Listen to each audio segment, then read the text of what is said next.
So in the last class or in the previous class, I think we have discussed one interaction relation, or before that in the entire topic, in the bolted connection topic, we have gone through the basics concept of type of bolts. Then we have discussed the design methodology or drawing methodology. Then we have gone through the type of bolted joints like your bar joint and lap joint. Then we have taken the consideration of type of failures. Type of failures was nothing but two type of fails: bolt can fail or plate can fail. Bolt is failing either by shearing or bearing, or plate can fail by three condition: gross section failure, net section failure, or in the insufficient end distance or edge distance. If I did not provide, then it can fail. Then we have gone through the ISO recommendation of design strength of bolt. Then we have discussed the design strength of the connection. I repeat, there is a two different one. One is your rivet strength or rivet value or bolt value, and second one is your connection strength. These are two different values. Next, we have done the efficiency of the connection, which is your nothing but the strength of the connection divided by strength of the solid plate multiplied 100% for efficiency in terms of percentage. And then we have discussed your most important topic, which is your bracket connection by bolts. There most important is type 1 compared to type 2. Type 1 we have done some numerical problems, and type 2 which is based on nothing but the interaction relation of shear force and tensile force. And based on that, I think I have given one question to solve. I guess this type of question was provided. If you see, we have provided two rows of bolts. I repeat, we have provided two rows of bolts. So here two rows, here one row, two bolts, also here two bolts, and we have provided one force P at angle of 45 degree. Now also in your given question, it was told that the design shear force, so design shear capacity is nothing but 30 kilonewton, and another one is given design axial force or design tensile capacity is given as, probably you can check your copy also, 35 kilonewton. These datas are given. Based on that, the question was what can be the maximum force or what can be the maximum value of force P. Alright, now see, if I look at the diagram, the force is provided with the inclination part. So it means you can say there is some component will present here. So this component is nothing but P cos 45 degree, and there is one also component which is your P sin 45 degree, right? Now you can see from the given condition that this is actually making a shear, and this force, this P sin 45 degree is making a axial force.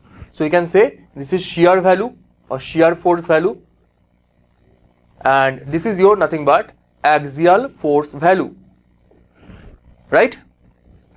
Now this shear force is taken by 4 number of bolts, this axial force is taken by 4 number of bolts. So can I say shear force on each bolt is equal to P shear force, total shear force is P cos 45, so P into 1 by root 2 cos 45, alright, divided by 4. So can I say this will be your P by 4 root 2 on each bolt, shear force on each bolt. Similarly, you can find out axial force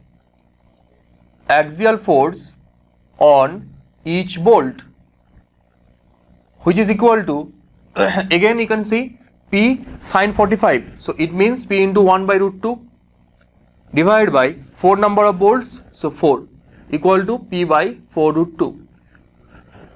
So shear force on each bolt and axial force in each bolt we have found out like this. Now we know the interaction relation, which is your given as per your IS 800 2007. The interaction relation, you can check your copy also, which is your V applied by V design whole square plus tensile force applied by tensile or design tensile force whole square has to be less than equal to 1.0. So as per the given diagram or as per the given problem, you can figure out that applied shear force on each bolt is this. This is your applied shear force. So I can say this will be your P by 4 root 2 divided by design shear force. Design shear force is what? 30 kilonewton.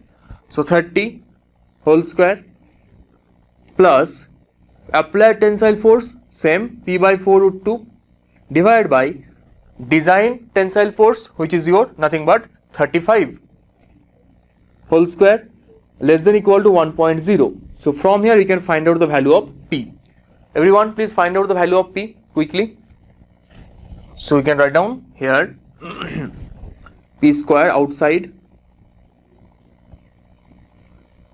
multiplied 1 by 4. So this one actually you nothing but 1 by 120 root 2 whole square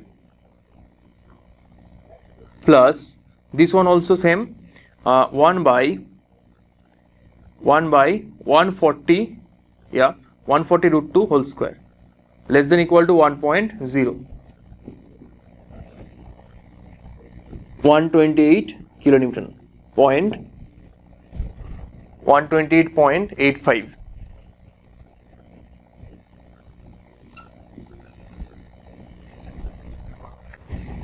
Write down one question based on this.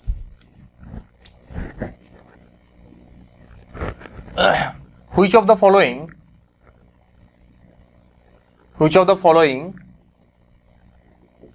represents the correct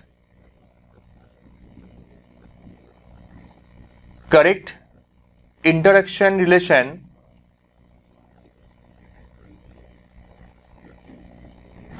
as per or between shear force and axial force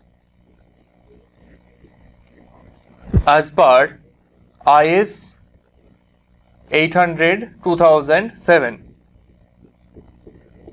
First one is your this line 1.0 1.0.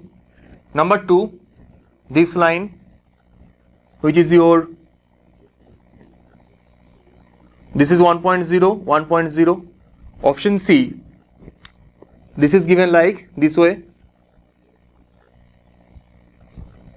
This is your 1.0, and option D,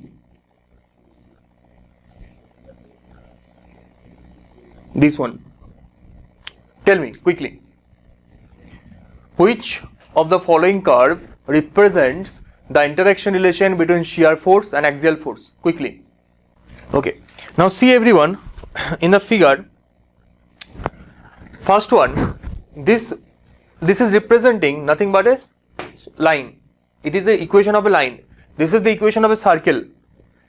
This is the equation of a curve, and this is the equation of a nothing but for this case ellipse. Now what is our equation? Equation was shear force applied by design shear force whole square plus tensile force applied by design tensile force whole square less than equal to 1.0. Now what is this equation representing? Is it representing x square by a square plus y square by b square or not? Less than equal to 1.0. So which represents a ellipse? Not option C, it is option D. Fine. This is one of the most trickiest question from this topic. They will directly ask you the interaction relation of shear and tension represents which type of curve, right? Option A parabola, option B circle, option C ellipse, option D hyperbola. You have to find out the correct answer. Also I am repeating again, there is one question in GATE, probably in old GATE question around, you can find out that around GATE 2003 or 4 for 2 marks question or 1 mark question. So that question has been told the correct interaction relation. That question have been told correct interaction relation is what? So there is some options are given like sigma applied by sigma design plus sigma tensile. Tensile is your applied tensile force divided by design tensile force less than or equal to 1.4. Like this type of question is given. Now and also you can find out the correct answer is actually this one in that question. But this equation, this is also the interaction relation of shear and tension. But this equation is valid as per the working stress method. This equation has come from working stress method concept. As you can see, question is from GATE 2003. So our code came 2007. So this is actually the correct interaction relation as per the given code. This will not be asked in the question. I mean in the upcoming years for GATE or any other examination, this will not be asked. So you may get confused. I mean in the previous year's GATE question bank, sir has written this one, but question answer is coming this one. So please don't be confused. Alright. Now write down the last topic of this bolted connection part. Write down prying force. You are asking that maximum shear force is option C for inverse. Okay. So see, option C is not a actually option C is a infinity curve. I have not provided the end line in option C. If you see, this is a curve I have provided in option C. Alright. So this is the curve which is not representing the interaction relation because our interaction relation is bounded within the range. Because some member or any bolted connections or any particular bolt cannot have an infinite shear capacity as well as tensile capacity. So this is not valid, right? So this is actually not representing the bounded part. I hope it is clear. Now write down prying force. So P-R-Y-I-N-G prying force. Prying force. So before studying prying force, this prying force is actually for HSFG bolt. So please write down few lines quickly. Please write down few lines quickly. Write down prying force occurs only in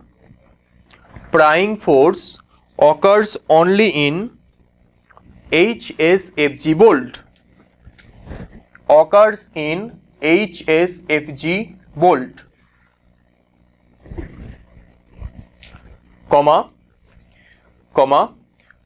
it does not occur in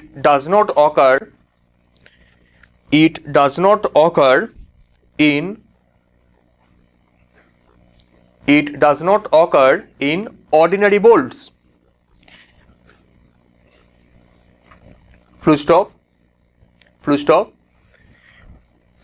So now don't write down, just listen properly here. See, as I have told here, it is occurring in HSFG bolt. Now tell me, in HSFG bolt, load is transferred by what? Load is transferred by friction. Here, load is transferred by friction. I think I have mentioned this thing. Load is transferred by friction. Now when the load is transferred by friction, it means some connection or some part of the connection is attached with the other member. So when it is attaching with the other member, some frictional stress or contact stress is developed. So let me represent one diagram to better to understand. Suppose this is your one simple plate. This is actually one plate. Now this plate is also connected with one additional plate like this. Now see, in both the cases, just assume this is connected by another plate. These are actually one main steel flat plate, and this is another plate which is actually connected like this, and it is connected by some, assume that it is connected by some number of HSFG bolt. Let us consider it is connected by one HSFG bolt row here, and it is connected by this side one row of HSFG bolt. So these bolts, I repeat again, HSFG bolt. Now what you are doing in this case? In this case, you are applying a tensile pull. You are applying a tensile pull here, right? So when you are applying a tensile pull here at this portion, so you are applying this tensile pull here, and if it is a symmetric case, reactions will be also half P by 2 here, and reaction will also be half here P by 2. Now see here, when you are pulling here excessively, what will happen? Sir, this member or this plate or this section will try to come like this. This section will try to come like this. See the red color pen? Alright. So what is happening here, sir? You can see from the given change in the shape or change in the deformation shape, there is actually creating a gap. Here you can see there is creating a gap between these two plates. See the figure properly? Here actually you are actually pulling some force, and there is a gap is getting created here between this plate and between this plate. Now when this gap is getting created, this end part of this plate will actually make contact with this above plate, and it will create a huge amount of contact stress. So this contact stress is nothing but your prying stress.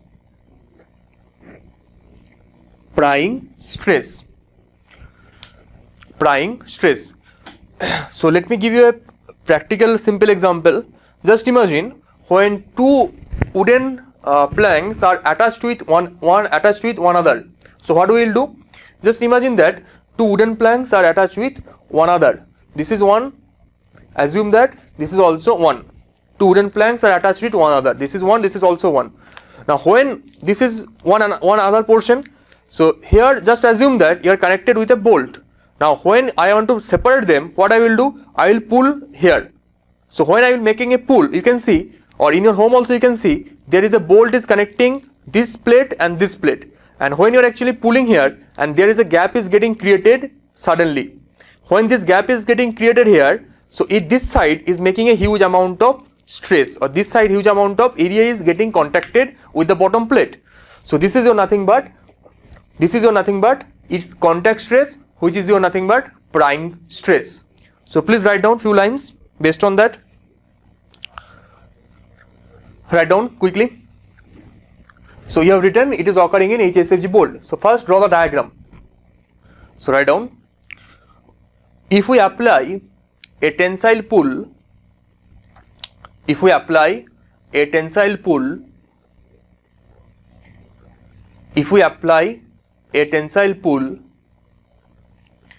comma, the flange will bend. If we apply a tensile pull, the flange will bend.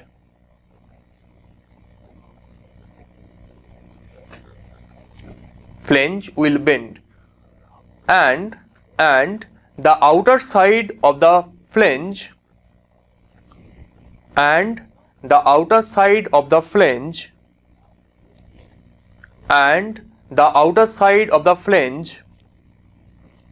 may be forced against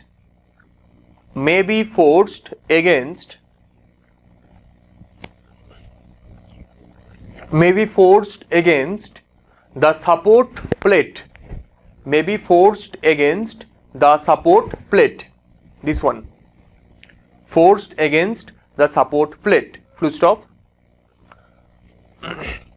This will develop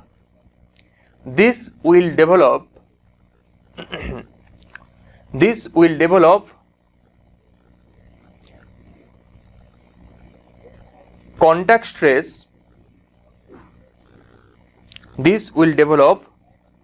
stress. In different location,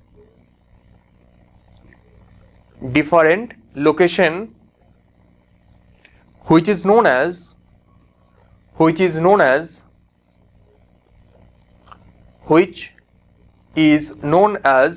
prying stress.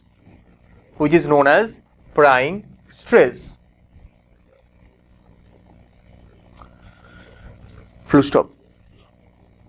Next sentence. In most of the cases,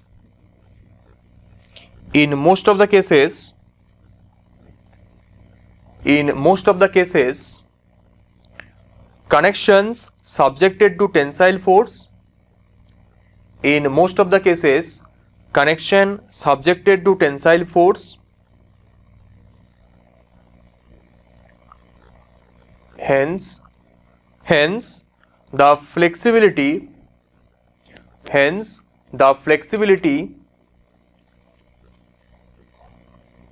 of the connected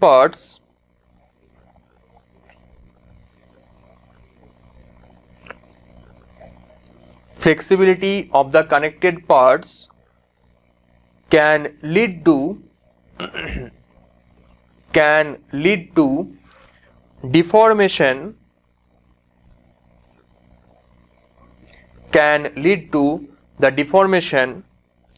which increases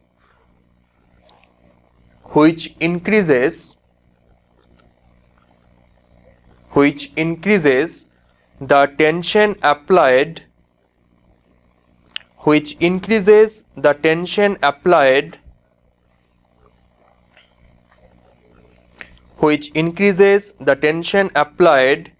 to the bolts.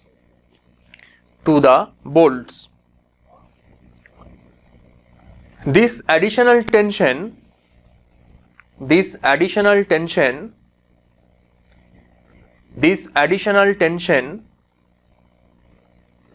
is prying force. This additional tension force is prying force. So here one additional tension will come here in reaction forces plus Q. Now to equilibrium this equation, I have to provide this side area which is also Q, here also Q. So alright, so this is your prying force, and we have done the connection part for bolted connection portion. So before going to welded connection, please go through your copies once quickly, otherwise I will start your new topic of the same chapter, welded connection. Okay, so there is one equation also provided for prying stress. This prying force and one force equation is also given in your given code, which is not required. I repeat, it is not required. Still, if you want, you can write down. If you want, you can write down prying force Q equal to LV divided by twice LE, LV by twice LE 1 minus, or rather T minus beta into efficiency into F naught divided by 27 LV square into B into one calculation is there, BE into T to the power 4. So this equation you don't have to remember. Now what you have to know actually here, this in this calculation here the important part is LE and LV. So if we see the diagram, this portion is nothing but your this portion to this portion and this portion to this portion. So there is two separate portion, LE and LV. First one is your nothing but this one L effective and this side is LV. That's all.